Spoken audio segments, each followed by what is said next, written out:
एका तरुणाने लग्नाचे आमिष दाखवून प्रेमसंबंध प्रस्थापित केले।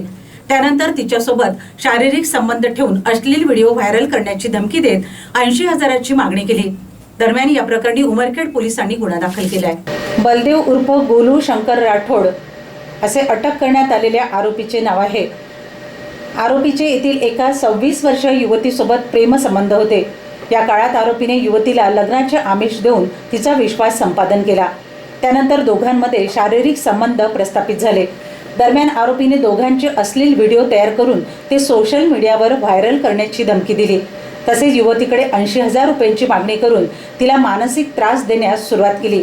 याचबरोबर आरोपीने युवतीच्या हातातील मोबाईल हिसकावून घेत त्यावर अश्लील स्वरूपाचे स्टेटसही ठेवले। या प्रकारामुळे त्रस्त झालेल्या पीडित युवतीने 7 जून रोजी उमरखेड पोलिसात धाव घेत तक्रार दाखल केली। त्यावरून पोलिसांनी आरोपीविरुद्ध ॲट्रॉसिटी ॲक्टसह विविध कलमान्वये गुन्हा दाखल करून आरोपीच्या शोधार्थ पोलिसांनी विशेष पथक नियुक्त केले।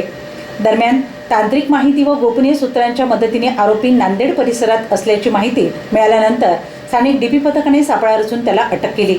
ही कारवाई उपविभागीय पोलीस अधिकारी हनुमंत गायकवाड यांच्या मार्गदर्शनात सहाय्यक पोलीस निरीक्षक व्यंकट गंगलवाड, पोलीस उपनिरीक्षक शरद लोहकरे, दिगंबर गीते, संघशील टेंबरे आणि आकाश पवार यांनी केली।